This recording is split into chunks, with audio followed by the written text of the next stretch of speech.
সুপ্রিয় ইসলাম প্রিয় ভাইয়েরা, আজকের ভিডিওতে আমরা গল্পে গল্পে ইসলাম শিখার চেষ্টা করব। আমাদের আজকে যেই বিষয়টি শিখব সেটি হচ্ছে ঈমান ও আকীদা। এই বিষয়টি সম্পর্কে এখন আমরা জানার চেষ্টা করি। আপনারা মন দিয়ে বিষয়টি শুনে বোঝার চেষ্টা করবেন। আমরা মুসলিম, আমাদের ধর্মের নাম হচ্ছে ইসলাম। ইসলামের মূল কথাই হলো ঈমান। ইসলামের মূল কথাই হলো কি? ঈমান। ঈমান অর্থ হচ্ছে বিশ্বাস। আমরা বলি না, যার ঈমান না বিশ্বাস নাই তার ঈমান নাই। ওই কথা থেকে আমরা বুঝি যে ঈমান অর্থ হলো বিশ্বাস। ইসলামের মূল বিষয়গুলোকে মনে প্রাণে বিশ্বাস করাকেই ঈমান বলে। আমরা যখন ইসলামের মূল বিষয়গুলোকে মনে প্রাণে বিশ্বাস করাকেই ঈমান বলে। ইসলামের মূল বিষয়গুলোকে অন্তরে বিশ্বাস করা, মুখে স্বীকার করা এবং সে অনুসারে আমল করাই হলো প্রকৃত ঈমান। আমরা আরেকবার এই বিষয়টিতে জানি। ইসলামের যেই মূল বিষয়গুলো সেগুলা অন্তরে বিশ্বাস করা, মুখে স্বীকার করা এবং সেই অনুসারে আমল করাই হলো প্রকৃত ঈমান। যার ঈমান আছে তাকে বলে কি? মুমিন। যার ঈমান আছে তাকে বলে মুমিন, আর যার ঈমান নাই সে হলো কি? বেঈমান। আকাঈদ হলো আকীদা শব্দের বহুবচন। আকাঈদ এই বিষয়টি হলো কি? আকীদা শব্দের বহুবচন। এটাকে আকাঈদ বলে এক কথায়।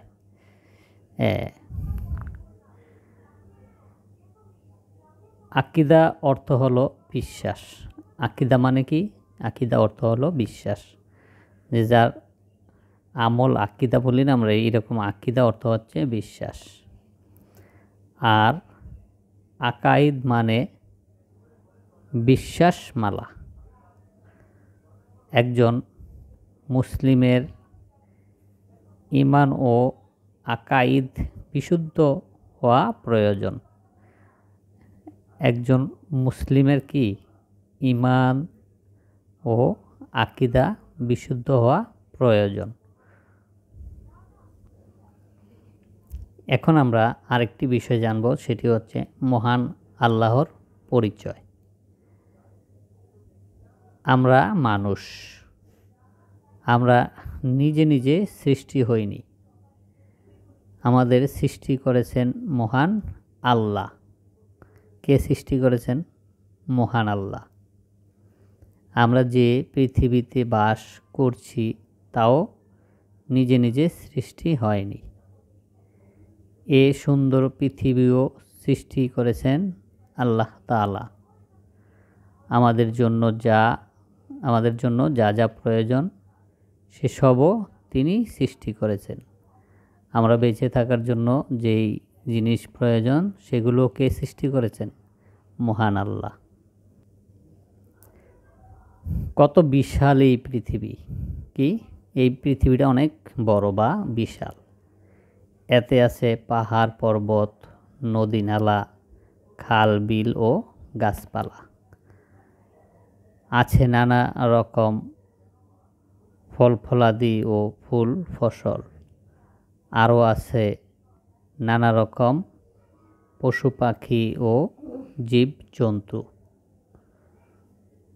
এসবই সৃষ্টি করেছেন মহান আল্লাহ। তিনি এসব সৃষ্টি করেছেন আমাদের জন্য। তিনি এসব কিসের জন্য সৃষ্টি করেছেন? আমাদের উপকারের জন্য। তিনি আলো বাতাস পানি ও মাটি সৃষ্টি করে সকল সৃষ্টিকে বাঁচিয়ে রাখেন। তিনি কি করেন? তিনি আলো বাতাস পানি ও মাটি সৃষ্টি করে সকল সৃষ্টিকে বাঁচিয়ে রাখেন, লালন পালন করেন।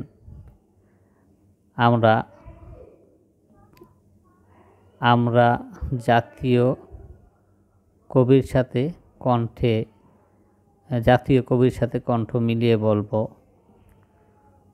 এই শস্য শ্যামল ফসল ভরা মাটির ডালিমখানা, এই শস্য শ্যামল ফসল ভরা মাটির ডালিখানা, খোদা তোমার মেহেরবানি। এই শস্য শ্যামল ফসল ভরা মাটির ডালিখানি, খোদা তোমার মেহেরবানি। কার মেহেরবানি? খোদার। আমাদের মাথার উপর আছে দিগন্ত জোড়া বিশাল আকাশ। আকাশে আছে চন্দ্র সূর্য গ্রহ নক্ষত্র। পৃথিবীর চেয়ে লক্ষ লক্ষ গুণ বড় এ একটি নক্ষত্র। কার থেকে বড়? পৃথিবীর চেয়ে লক্ষ লক্ষ গুণ বড় একটি নক্ষত্র। আরও আছে অসংখ্য ছায়াপথ। আর নিহারিকাপুঞ্জ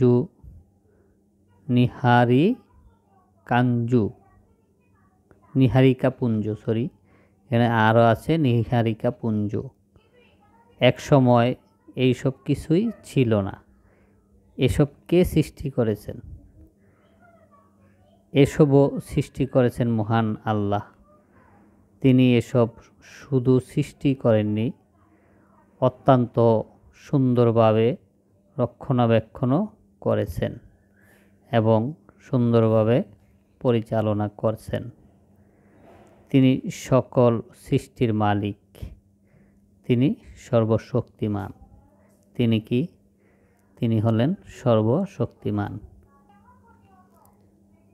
মহান আল্লাহ এক, অদ্বিতীয়, তার কোনো শরিক নেই। তার সত্তা ও গুণের সাথে তুলনা করা যায় না। তুলনা করা যায় এমন কোনো কিছুই নেই।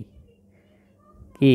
তার সত্তা ও গুণের সাথে তুলনা করা যায় এমন কোনো কিছুই নেই। তিনি অনাদি অনন্ত। তিনি কি? তিনি হচ্ছেন অনাদি ও অনন্ত। আমরা জানব ও লিখছি এখানে, আমরা জানব ও বিশ্বাস করব। ক নম্বর, আমাদের স্রষ্টা আল্লাহ। খ নম্বর, আসমান জমিন ও এ দুইয়ের মধ্যে যা কিছু আছে সব কিছুই সৃষ্টি করেছেন আল্লাহ। খ নম্বরে কি দেখলাম আমরা? আসমান জমিন ও এ দুইয়ের মধ্যে, মানে আকাশ থেকে জমিনের মাঝখানে যা কিছু আছে সব কিছুই সৃষ্টি করেছেন আল্লাহ। গ নম্বর, মহান আল্লাহ এক ও অদ্বিতীয় এবং অতুলনীয়। মহান আল্লাহ কি? এক এবং অদ্বিতীয় এবং অতুলনীয়। তার সাথে কোনো কিছুর তুলনা করা যায় না বা তুলনা করা সম্ভব না।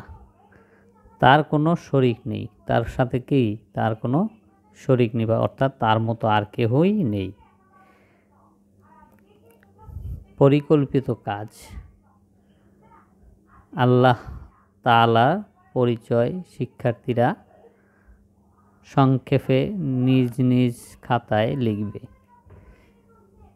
তো আজকে আমরা এই পর্যন্তই এই বিষয়টি সম্পর্কে জানলাম। পরবর্তীতে আমরা আরও অন্যান্য বিষয় নিয়ে আসবো। সে পর্যন্ত আল্লাহ হাফেজ।